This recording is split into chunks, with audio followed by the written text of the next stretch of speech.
seats right now and listen to this amazing, outstanding testimony of the goodness of God. I'd never met anybody who ever told me about anything personally knowing God or anything supernatural other than historically what I knew from stories from the Bible. Never met one person who told me they had a real relationship with Jesus. Never knew about the need to really come into a relationship with the Lord through Jesus. And I was busy getting it on. But, you know, there's not enough excitement in the world to ever satisfy. You always got to have more. And I like stuff that was edgy, you know, skiing, and I always liked aviation stuff. And so I started taking flying lessons. Then I thought it'd be more fun jumping out of airplanes. So I became a sport parachutist, and that really got me. I mean, I became obsessed with skydiving. It really consumed my life. My existence revolved around that 30 to 60 seconds in free fall and that 5-minute parachute ride. Then I had to do it again. It's like like a drug, you know. It's it's almost good. like an addiction. Oh, totally. And then all of a sudden, one night, all that was going to change. Shortly after takeoff, I don't really recall much because I was kind of dozing off, sitting next to the pilot, or actually sitting on the floor next to the pilot. We removed the seats in this new aircraft, and I was awakened by a sound unfamiliar to me. It was the sound of the motor going completely silent. Uh-oh. And the pilot turned to me and he slapped me. He says, "That's it, we're going down." So we just pitched forward and we plummeted straight down at over 100 miles an hour. And what was seen out of the cockpit, and this was told to me, I don't recall this, but we were going straight to the ground and we're headed right towards a gigantic oak tree. We did hit that tree going, like I said, over 100 miles an hour, and my face stopped my body going 100 miles an hour. So then the airplane cartwheeled on its wings and slammed into the ground. If you see pictures of the aircraft, it doesn't look like anybody could survive this. So there was obviously injury and confusion, and the two students got pushed out the doorway and by one of my friends who was a very experienced jumper. And the fourth man out saw me moving, and the pilot assumed we were leaving too. And just as he was going out, the plane went up in flames. And as he was running away, he heard screaming and realized I was trapped inside along with the pilot. And this brave man who was my friend and went back in the plane and saw me trying to escape where the wing had been torn loose from the airplane. But I was stuck, and by something on my equipment or my clothing, it was caught, and I was soaked with fuel, and it was on fire from head to toe. Wow. And just like you see in movies, a person whose whole body was engulfed in flames. And this is where God did the first miracle. This man grabbed a hold of my parachute harness, and with his bare hands, tore that loose. It's 2,000 pounds tensile strength in each one of those straps. Wow. Pulled so hard he pulled his thumbs out of his sockets. Dragged me away from the plane and slapped the fire out. It kept reigniting, and then he tried to go back for the pilot, and he couldn't. He was burned alive. Well, they rushed me off to the hospital. Obviously, it was horrible, and they rushed me off to the hospital and saw that I sustained very serious injuries. I had a brain injury. I had burns over a large portion of my body. I had to find out my eye was blind. My right eye was blind, and you know, tremendous cuts, and you know, this shock of that crash. They told my family I was going to die. They told my sister to come that day because I was not going to be there in the afternoon.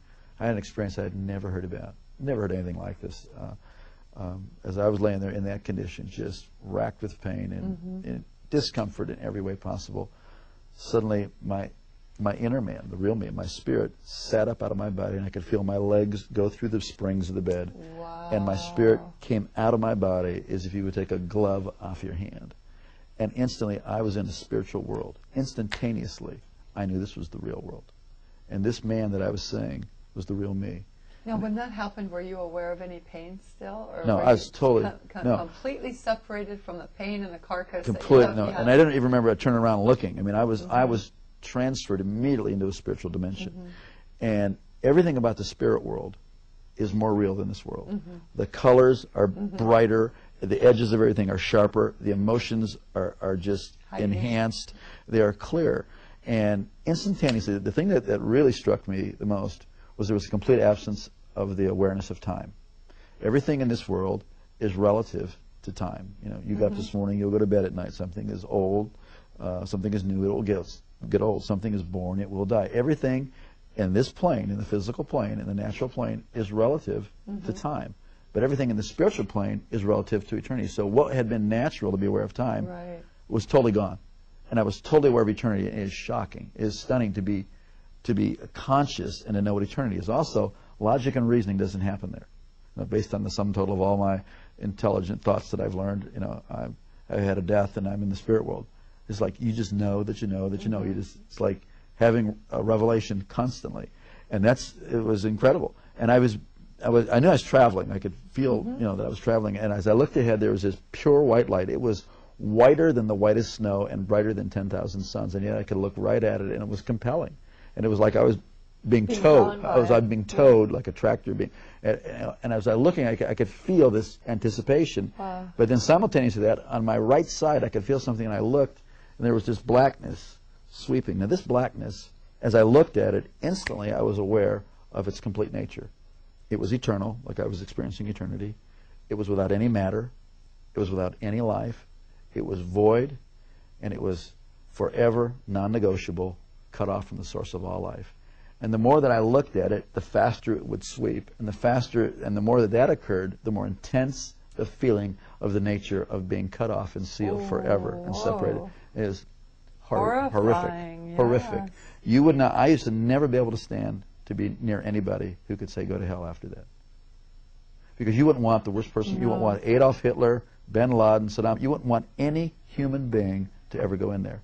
It was so horrible. And as that was sweeping, it got down to, it was eclipsing this light. So there was just a, it was like you're in a room and you close the door, a dark room, and there's a little space between the door and the door jamb. It wasn't a doorway. It was really, this was a real place that I was seeing and that I was feeling. And as it was closing, it was eclipsing. And now I'm standing on the very edge, the precipice of eternal separation. And I scream out of my spirit, I'm sorry, I want to live. Give me another chance. And just before that was to close, I was standing in the presence of Almighty God. Whoa. And instantly I knew I would never die for eternity. And that's mercy. It's unbelievable. Wow. And instantly I knew that this being who was off on this side of me, who I didn't see, but I was standing in this river of golden radiation. It looked like a moving river of golden light. And this river went that way, it went that way, it was underneath me, it was going right through me, and this river was alive.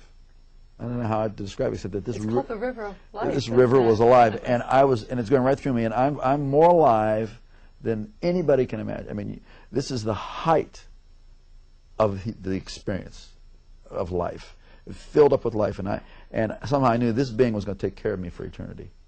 I didn't see the New Jerusalem, I didn't see any angels in heaven, I didn't see any people who had gone before me. This was the max. So I was so filled with just the love and all of God's majesty, all of His authority, all of His love, everything was just flowing through me. I was like vibrating like a tuning fork, the very essence of God's nature. But when God spoke to me, and not in a language like you and I are talking now, but the knowledge of His purpose, the word of His purpose, came in through that same light.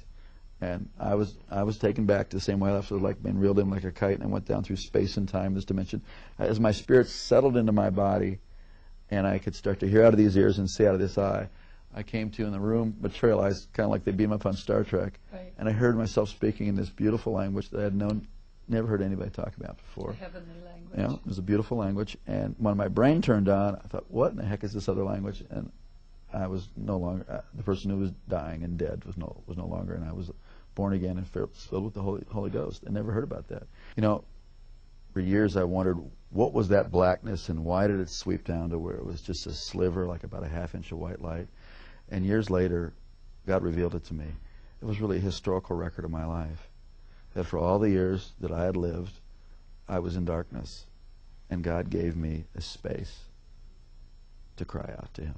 And in that space, it changed my future, my destiny, my whole purpose. God loved me the whole time. God was with me. But, you know, please, don't wait until you're that desperate. We're desperate right now, and He's with you, and you have a chance today to cry out to God. It's not complicated. It's not religious. I mean, certainly my prayer wasn't all that complicated, and it wasn't about religion. It was about I needed life, and there is no one of us before God that doesn't need the whole life that He has to offer. It's usually fear that keeps us from doing that. Or like we're afraid, well, I'm not good enough. That's the whole deal. We need God.